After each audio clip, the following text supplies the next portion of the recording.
Rise and fall in my bedroom, my face is numb, my legs are aching, thinking of not thinking like you.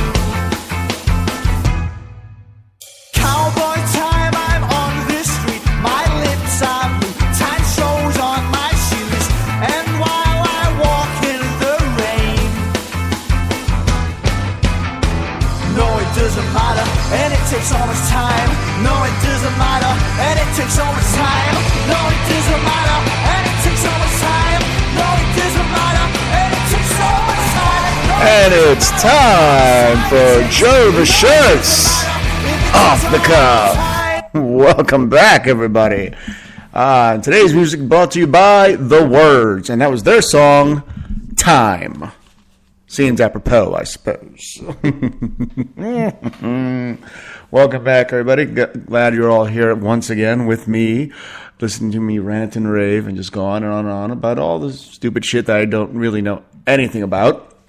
But coming up either this week or very early next, be sure to listen in for the special Thanksgiving Day episode of Joe the Shirts Off the Cuff. Not actually on Thanksgiving, because you will all be doing other things, getting together with family, cooking, eating, drinking, watching football, getting into fights, and we're going to cover all of that, okay?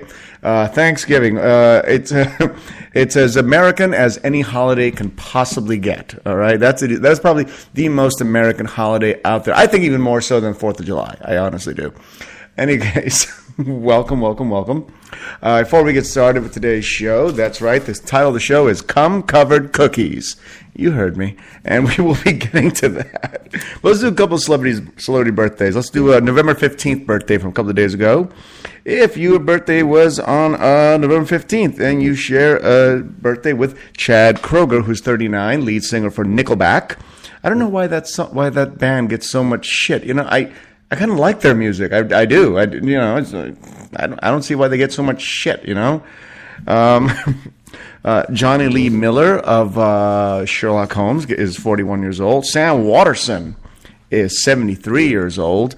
And I thought that was old until I saw this birthday. Ed Asner is 84 years old, still alive, still kicking. And he was just on that Michael J. Fox TV show, too. I mean, Ed Asner, man, 84. Kevin Eubanks of the Jay Leno's Tonight Show is 56 years old. Bob Canton is 68. Comedian Judy Gold is 51. And the one and only Judge Joseph Wapner is 94.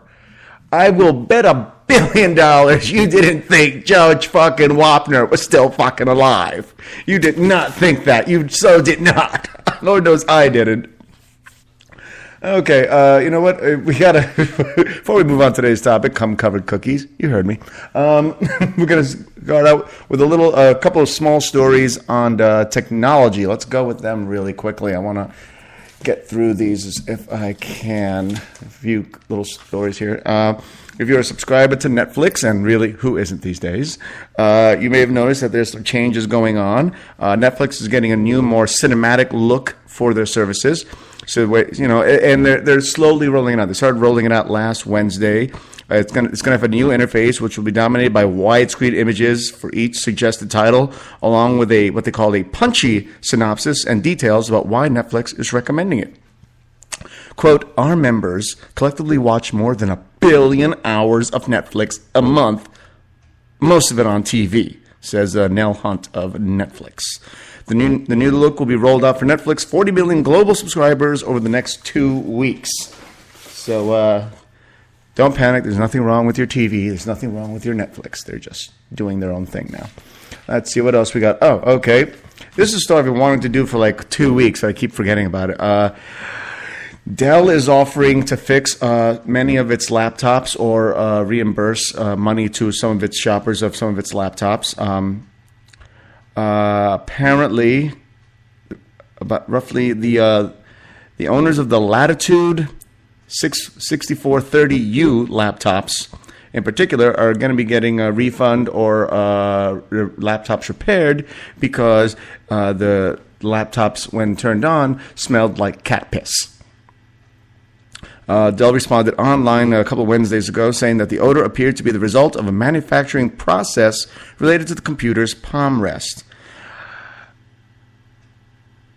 I've had electronics for a long time. We have so many electronics in this house. It's ridiculous. I mean, multiple laptops. I think we have like 4 of them in the house. We have 3 TVs. We have the tablet, and we have our smartphones, and none of them have ever smelled like cat piss. And apparently Apple is suing Samsung again, or Samsung is suing Apple. They're suing each other apparently for patent infringements. Apparently Apple was awarded about $1 billion in damages. And then the U.S. District Judge Lucy Koch ordered a new trial to recalculate some of the damages, and is shaving off about $450 million off the original judgment. Samsung will still pay $600 million as a result of the verdict, and then they're going to figure out how much else it owes. According to Apple, Samsung should have to pay an initial $380 million for copying features on the iPhone and iPad.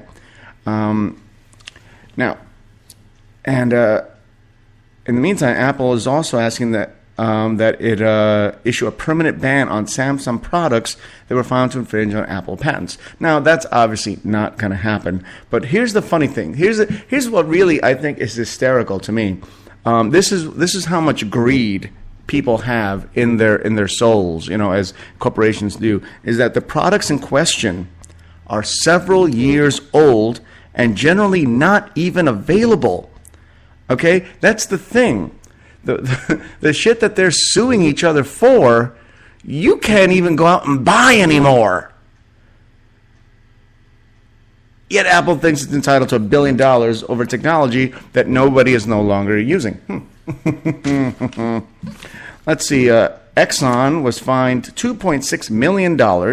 Apparently, federal regulators fined Exxon $2.6 million for spilling 210,000 gallons of oil into an Arkansas subdivision lake in March, citing a string of safety lapses in the oil giants going back more than a decade. I'm not going to get into the whole this, that, and the other thing in regards to the story, but my whole thing here is 210,000 gallons of oil. It doesn't seem like 2.6 million is all that much of a fine. Now,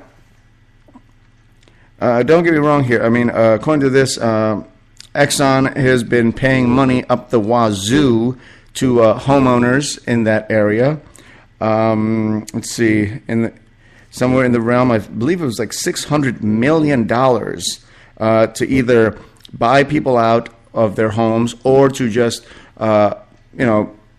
move or for the cleanup process. And that's great. It's great that they're doing that, helping the people out that they fucked over. But I still don't think that 2.6 million is really all that much of a punishment. I mean when you think about it, that's like what, $10 a gallon is what they're being fined. Big fucking deal. Exxon, that's what I love about the oil companies. They are among the few businesses in the world, I think, that they can have a pipe burst and lose 210,000 gallons of oil. They can have an entire tanker sink into the middle of the ocean and destroy the oceans there and the beach life there. They can have explosions at the refineries and still make money. Not just make money, but actually make more money because they lost all this oil in the pipeline, or they lost all that oil on the tanker, or they lost all that oil at the refinery. That produces, basically, in my mind, an artificial shortage, which means that it takes longer for them to produce gasoline, which means that the demand gets higher because the gasoline is getting slower out there, which means that you and I get to pay more for it. It is absolute genius. It truly, it's evil genius is what it is. Let's see. If you're a big fan of Amazon.com, well, you know what? You got another reason to be an even bigger fan of Amazon.com. Apparently, you will now be able to get Amazon packages delivered to you on a more wide scale on Sundays. According to a recent deal, the Postal Service has teamed up with Amazon, starting out in New York and right here in Los Angeles, where at no extra charge, the U.S. Postal Service will deliver packages to you from Amazon on Sundays. If everything works out well, they plan to expand it to other major cities across the U.S., and who knows, could be one of your towns. Let's see here. Now, I did tease the other day about the Google Glass. You've all heard of it. It's a Google Glass. It's a product that looks like a pair of glasses that you wear on your face that records, and you're able to record what you're seeing, first-person view of what you're seeing, and you can post that to social websites like, say, Twitter, or YouTube, or Facebook, and it's very instantaneous the way it's done, and it's almost instinctive, really, because you just have the glasses, you have the buttons, and then you have the whole screen in front of you. It looks like a 24-inch TV screen in front of your face, but it's actually just the glasses you're wearing, which is pretty cool. And you can also get a ticket for that. You can get a moving violation ticket for wearing Google Glass. Yes, you can get a ticket, which is now being tested nationwide for possibly entry into the consumer market. There's a story here about Cecilia Abadel, 44 years old, who lives in Temecula and works at a golf store in San Diego, received a ticket Tuesday night after being stopped for speeding by California Highway Patrol on Interstate 15. Quickly, Abadel posted a note on the internet: "A cop just stopped me and gave me a ticket for wearing Google Glass while driving. Is Google Glass illegal while driving, or is this cop wrong? Any legal advice is appreciated." I'm going to go off and say that yes, it is. I've received tickets in this town for having a dream catcher around my rearview mirror. I've seen people get tickets for having their parking permit on their rearview mirror. You can get a ticket for if you have a. I hate it when I forget names of things. But anyway, but anything that is in front of you and somehow impedes your vision or distracts you is illegal. Like, for instance, you can't have a television or a tablet on your dashboard so you can watch a movie while you drive. That's against the law. All right? Just like it's against the law in most states to have earbuds in both your ears. Okay? So anything that distracts the driver, anything that really impedes the driver's awareness of their surroundings is illegal, and that includes Google Glass. Now, according to this, according to Vehicle Code 27602, which makes it illegal to drive a motor vehicle if a television receiver, a video monitor, or a television or video screen, or any other means of visually displaying a television broadcast or video signal that produces entertainment or business applications is operating and is located on the motor vehicle at a point forward of the back of the driver's seat, or is operating on the monitoring screen or display is visible to the driver while driving the motor vehicle. So yeah, it is illegal. And to wrap up today's Tech Talk, we have a little more about Google Glass. Google is once again taking applications to buy their product. It's an interesting concept they came up with. The only way to get Google Glass right now is to be invited by somebody that already has Google Glass for you to come and try it. But now they've come up with a new way, whereas Google has now posted a web page where consumers can apply for an invitation regardless of whether or not they've been invited by a glass owner. So they're asking you to ask them for an invitation to apply to buy their product, which at $1,500 ain't exactly cheap. Now that's some damn good marketing right there. Hey, you want this? You want this? Huh? You do? You do? I can. You got to know somebody first before we can give you this.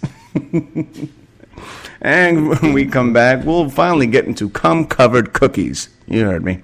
And but until then, here's more music from The Words and their song, Fag.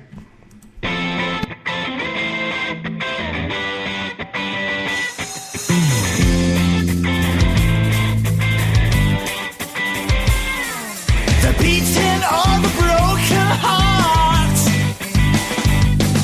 is maybe how this all starts.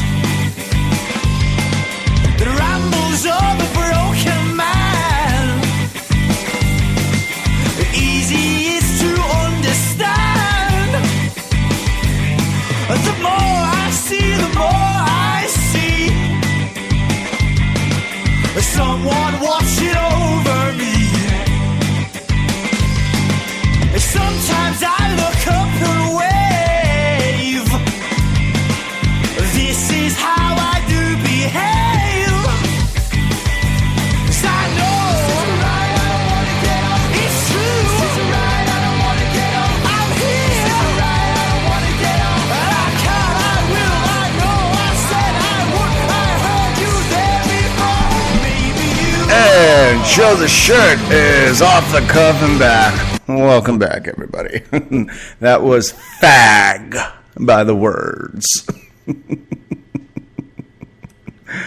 Oh, I love that title. I'm actually enjoying this music today. Okay, Cum Covered Cookies. That's what we're talking about today. Actually, before we do that, I know I keep teasing you people. More celebrity birthdays for yesterday, November 16th. If you were born November 16th, you share birthdays with Amare Stoudemire, who's 31 years old. Lisa Bonet is 46. I had the hots for her when I was a kid. Missy Pyle is 41. Maggie Gyllenhaal is 36. She looks 56. Marg Helgenberg is 55 from the cast of CSI. Martha Plimpton is 43. Dwight Gooden of the MLB is 49 years old. And Miguel Sandoval is 62 years old. He's I believe a Latino, Mexican-American actor. Good stuff. He's a good guy. I actually met him some years ago. I want to say a few years ago, but it was like actually over 15 years ago. Nice enough guy, though. Okay, Cum Covered Cookies. This is a story I covered about a little over a year ago, actually. It's a story of Mark Burnt, who was charged with committing lewd acts against students. He's pleading no contest. Now, if you might remember the story. If not, let me remind you. Mark was a grade school teacher who I believe taught very young children. I think as young as like kindergartners or first or second graders.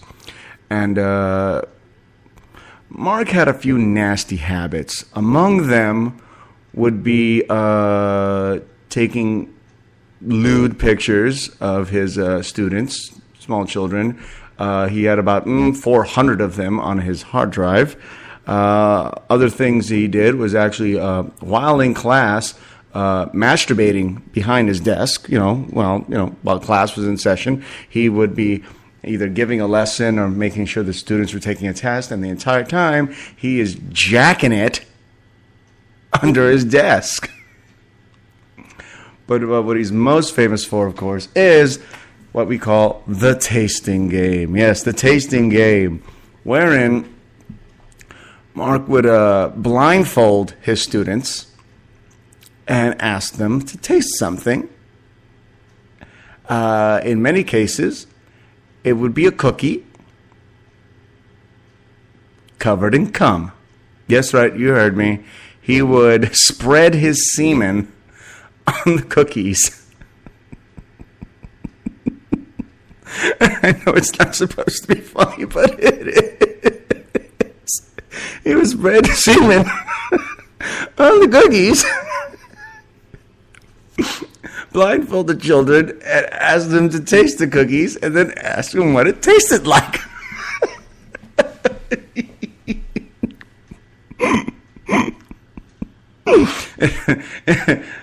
If I wasn't sure if I was going to hell, I'm pretty sure of it now. I know. Okay, look. Okay, look. It's wrong to masturbate in front of children and ejaculate on cookies and feed it to them, okay? But it's still fucking funny. It's horrible. It truly, truly is. And, you know, if I was a parent of one of these children, I would want to kill this motherfucker. I really would.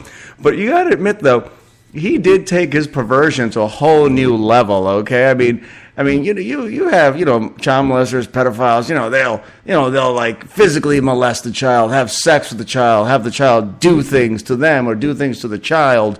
But just to, feed them cum-covered cookies. I can't stop laughing.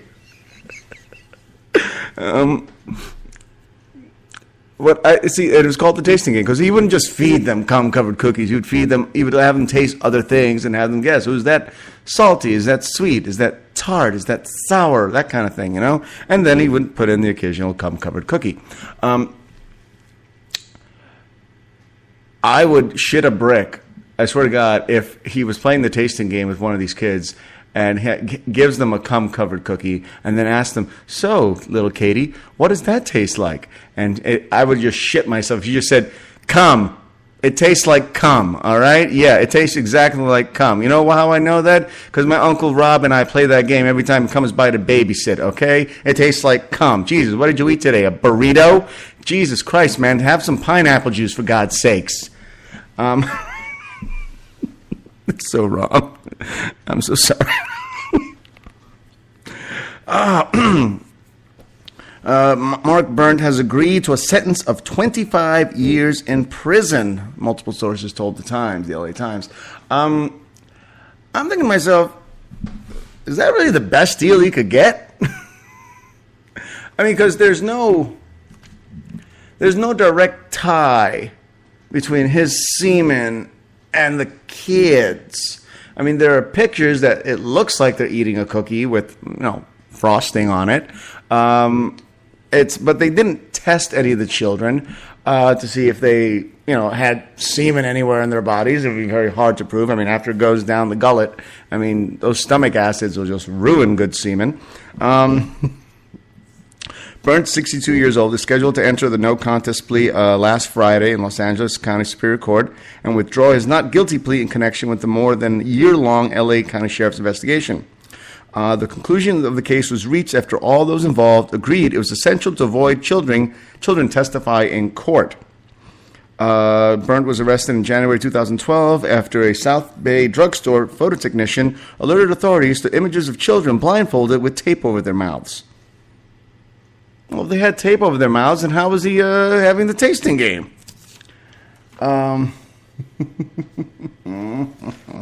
Apparently, this guy taught at the school for 3 decades. Was charged with 23 counts of lewd conduct involving allegations that he spoon-fed semen to blindfolded children as part of what he purportedly called a tasting game. He's also accused of placing cockroaches on their faces. Well, that's a little weird. Yeah, that's a little weird. That's the part that I think is weird right here. Using more than 400 photos, authorities spent months tracking down students and conducted dozens of interviews.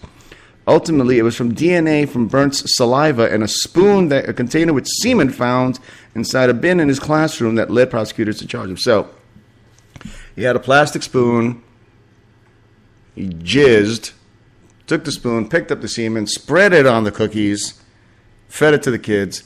He tossed the spoon in the wastebasket, and then apparently he blew his nose one day, threw it on the ground. Cops picked it up and matched the DNA. Okay. Soon after that, Berndt's arrest, a second Miramont teacher, Martin Springer, was arrested for alleged sexual misconduct involving a girl. He faces 3 counts of committing lewd acts. He pleaded not guilty. See, on some bizarre level, that actually sounds normal. It's like, okay, yeah, I molested a girl. Yeah, all right. At least I didn't come on cookies and feed it to him. Now, after the arrest, Superintendent John Teasy replaced the entire Miramont staff, 85 teachers and about 25 other employees for the remainder of the school year to restore confidence at the campus. The Miramont case has led to payments of $29.54 million in settled lawsuits on claims from 63 students. The case of 71 students and 65 parents are still being litigated. So this, basically, I mean, everybody's suing the school right now. Just, anybody that was ever in this guy's class, ever, can sue now, because there's no proof whatsoever that your kid got a cum-covered cookie. No proof whatsoever. But no one's going to fight this one. Even this guy, he's like, yeah, I'm just going to drop it.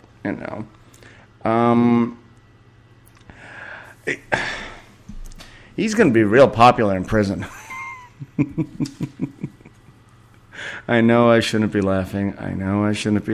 But I can't help it. The very thought of it is just so ridiculous to me. But yeah, he's going to be very popular in prison. They're going to be playing the tasting game on him for when he gets in there. Because I got to tell you, they do not like pedophiles and child molesters in prison. As you all know, the darkest, most evil, murdering, psychopath, rapist, hardcore, gangster, white supremacist, Nazi fuck on the planet, even they have limits. They have morals of some. They have ethics where they say, okay, you know what? I know I'm really fucked up, but I don't feed cum-covered cookies to kids. That's just wrong. I mean, those 38 people I killed and made, skin suits out of, at least they were adults.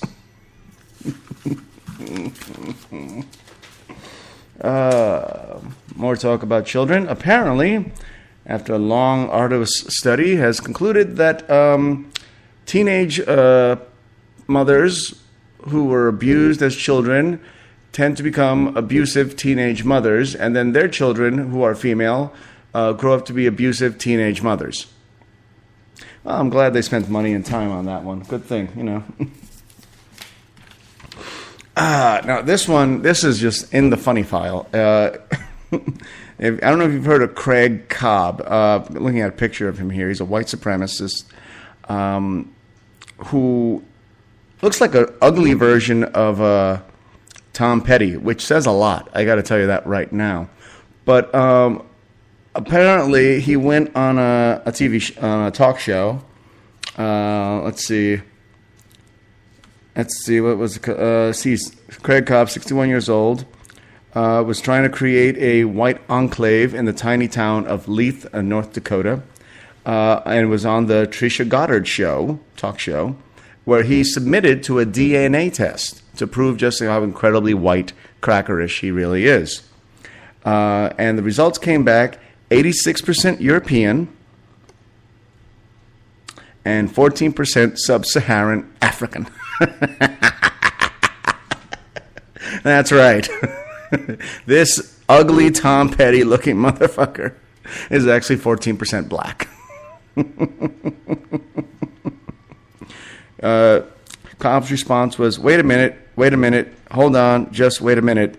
This is called statistical noise. To which Trisha Goddard responded, sweetheart, you have a little black in you. To which he responded, listen, I'll tell you this, oil and water don't mix. So, hey, and then Goddard tried to give him a fist bump, which he, of course, rejected. Bro, since then, Craig Cobb has vowed to take 3 more independent DNA tests and promises to publish the results to prove that he's in no fact black. Quote from Mr. Craig Cobb, I had no idea. I wouldn't have gone and done that, and I still don't believe it. I'll find out with real science and get the whole DNA map. Well, like I said, that's just funny. Being a white supremacist and finding out you're actually 14% black. Okay, the holidays are here, people. They are here. They're coming. And it is time for drunk driving. Not that I recommend it. I don't suggest you go out there, get loaded, and start driving. Many of you will. I know you will. But I got to tell you, traffic accident fatalities are up for the first time, I believe, since 2005. According to the National Highway Traffic Safety Administration, says that that highway deaths rose by 1,082, or 3.3%, to a grand total of 33,561 people killed in 2012 compared with the previous year. Most of the increase, 72%, came in the first quarter of last year and involved motorcyclists and pedestrians. Now, what caused all these accidents? Well, let's see. Pedestrian deaths rose 6.4%, increasing for the third consecutive year. Most occurred in urban areas, at non-intersections, and at night, and many involved alcohol. Motorcycle rider fatalities were up 7.1%, also increasing the third consecutive year. 10 times as many riders died not wearing a helmet in states without a universal helmet law as in states in such laws. So, yeah, there you go. Wearing the helmet, more likely you'll survive. Interesting one here. Bicyclist deaths rose 6.5%, with most happening in cities at non-intersections. Deaths and crashes involving drunk drivers increased 4.6% to 10,322. The majority of those crashes involved drivers with a blood alcohol concentration of 0.15% or higher, nearly double the legal limit. And finally, motorists tend not to use seat belts at night. In a nighttime crash in 2012, almost two-thirds of the people who died were unrestrained. So, everything that they keep telling you about drinking, driving, seat belts, and helmets is true, but you're just going to keep up going and being a dumbass anyway, aren't you? Yeah, of course you are. You know you are. You know you are. And we're going to take a little break now. Here's more from the words, and I just want to dance. I'm Joe the Shirt. I'm off the cuff, and I'll be right back.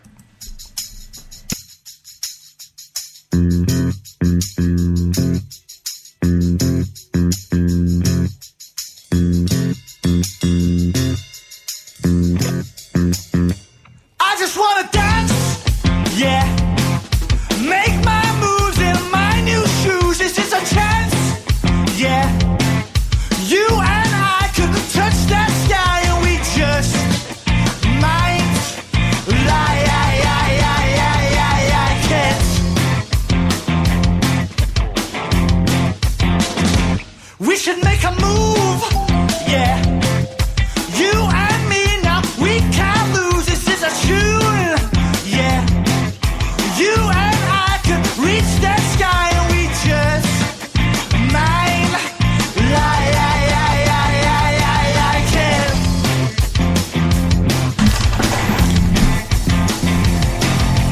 Hold your head up to the sun as I And Joe the Shirt's off the cuff. Welcome back, everybody. I know you're all thinking to yourself, Joe, why do you take a 1 minute break? Well, my voice gets a little sore, my throat gets a little dry, I need to stretch out my legs, and I gotta tell you, those shots of tequila are not doing themselves. All right, so let's be real, people. All right, okay. All right, let's see. For those of you out there who went into a little bit of a tailspin when Hostess closed down last year, actually it was this year, middle of this year, yeah. We all know that Hostess cakes are on the shelves. You can get your Twinkies and your Ho-Hos and your fruit pies and your Ding Dongs and all that. But who's making them? Apparently, of the people interested in owning Twinkies, Ho-Hos, fruit pies, Chocodiles, Devil, Pabst Brewing Company. Yeah. The low rent beer company is looking to buy the bankrupt company's bread and cake brands and produce it themselves, which I think is great, brand tie-ins are possible, You can have your tequila Twinkies, tequila Twinkies, I like that one. You can have some vodka dials and some gin pies. I'm just saying. Another quick story here before we move on here. Apparently, a couple of high school coaches and a teacher are suspended from San Diego because for Halloween, they decided to paint themselves in blackface and go as the Jamaican bobsled team. Then they posted those pictures on Facebook. Apparently, this has been deemed offensive. Now, I find that very interesting. I mean, I think one of the reasons it's considered offensive is because the whole concept for the longest time in this country, nobody wanted to put black people on TV or in the movies, so they would do caricatures of black people, incredibly racist caricatures of African Americans, where they would paint themselves in blackface and make sure to not color in the area around the lips to make their lips, of course, look much bigger. And like I said, it was very Amos and Andy. It was very racist. But at the same time, for that time, the culture in this country ate that shit up. I'm talking big time. All right, Amos and Andy show was right up there. Okay, Bing Crosby. Okay, and oh my God, this is one of the most racist movies I've ever seen in my life. Oh God, I'm trying to remember. It's a Christmas movie with him and Danny Kaye, where in one scene he dresses himself up in blackface, and she dresses up the female actress in the movie dresses up in blackface as well, and she has on these braids, big nappy braids, and it's just absolutely racist and ridiculous, but funny as all fuck. And I suppose my question is, are we not allowed to dress up as a character because that character is of a different race? Are we not allowed to, portray other races at all? Is that wrong? I mean, a couple of Halloweens ago, when I was out here on going down Santa Monica Boulevard, I saw two guys dressed up in full Ku Klux Klan gear, okay? The white robes, the hoods, they had a rope with them, and it was two black guys dressed up as Klansmen. They understood what was funny about that. They got it. I was so fucking impressed. I had never seen anything quite like it. I was so impressed by it because they took something really horrible and hateful and vile and made fun of it. And good God. I mean, if they had, but you know what? If they had been white, they could not get away with that. Actually, and if they had been, say, Latino like myself, they could not get away with that. Asians could probably get away with it. Asians could probably get away with that one. But but the fact that they were black, which made it so fucking funny to me, it was just so ridiculous, and they just got it. They understood where the funny was in this truly deplorable thing, this truly hateful, evil thing. They found the humor in it. Okay? Just like, was it Dave Chappelle? When he had the Dave Chappelle show where he played a blind white supremacist. Nobody told him he was black. So, he was always going on from how much he hates niggers, how much he hates the black people, and how much they're going to eradicate them. And he had a lot of supporters that all knew he was black, but they wouldn't get rid of him because he was so good for the white supremacist cause. And I was like, that's hysterical. All right. And we're going back to SeaWorld and Cum Covered Cookies. No, I'm just kidding. Apparently, there's been a years-long battle going on between OSHA and SeaWorld, and the idea that SeaWorld trainers should not have close contact with orcas. Now, in case some of you live under a rock, an orca, as you know, is a whale, also known as the killer whale. It's big, black and white, majestic animal, very powerful animal. It is the world's largest dolphin, officially speaking. It's a whale, but it's the world's largest dolphin, just like dolphins are, in fact, really the world's smallest whales. It's one way to think of them. Anyway. Okay, at the center of this is the story that in 2010 at the Orlando Park, the killer whale Tilikum snatched his trainer, Dawn Brancho, from a platform and thrashed her around underwater until she died. Now, OSHA is saying that the General Safety Clause requires that employers provide a workplace that is free of hazards that can cause employees death or serious physical harm. But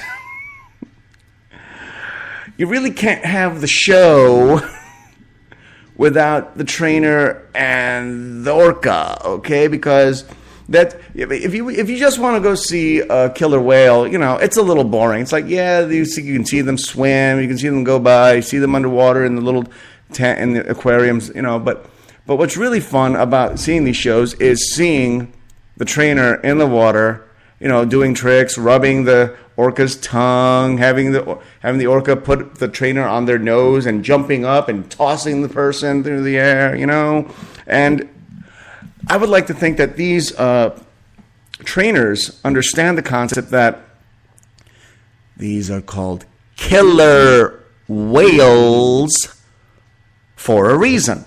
I think they understand the concept that these are killer whales.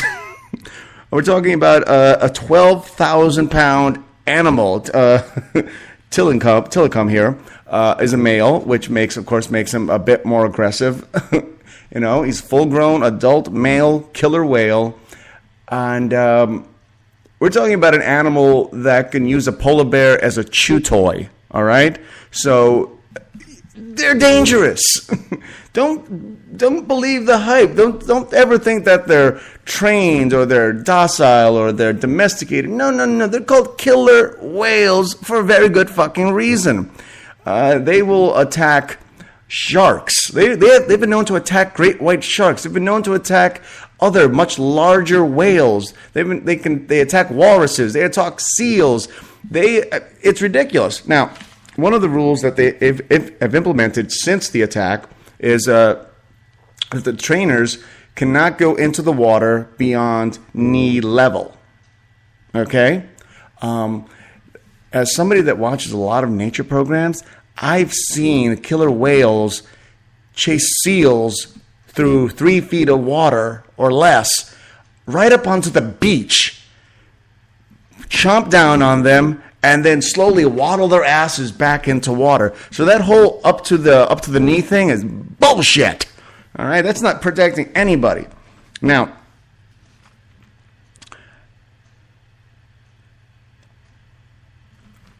this is a particular case because I think Tilikum is a serial killer. Because this is now Tilikum's third killing of trainers. He was involved in 2 other deaths, including one at the Orlando Park in 1999. So he's already killed 3 people. And what has he learned? That he can get away with it. I mean, that's the best part about this. I mean, to me, it's like he knows, well, I can kill him. And they just moved me to another park. Great. So, he's killed, 3 people in roughly 15 years, one every 5 years. I think he's a serial killer. Yeah, I think so. Killer whale. Just make sure we understand what that means. Okay, and finally, little tease here for next week, Thanksgiving. Something for you guys out there. Make sure to tune in on I think it's ABC, November 28th, Thanksgiving Day. Tune in to watch Lady Gaga and the Muppets Holiday Spectacular. Yeah, you know what? There's nothing about that sentence that makes me feel good about myself. Lady Gaga and the Muppets Holiday Spectacular, with appearances by Elton John, Joseph Gordon-Levitt, RuPaul, and Kristen Bell, including a duet with Kermit the Frog and other felt favorites. Lady Gaga and the Muppets Holiday Spectacular. And that is it for me. Thank you for listening. I'm Joe the Shirt. I've been off the cuff as usual. And here is The Words once again with their song, I'm Not Listening. But I hope you do.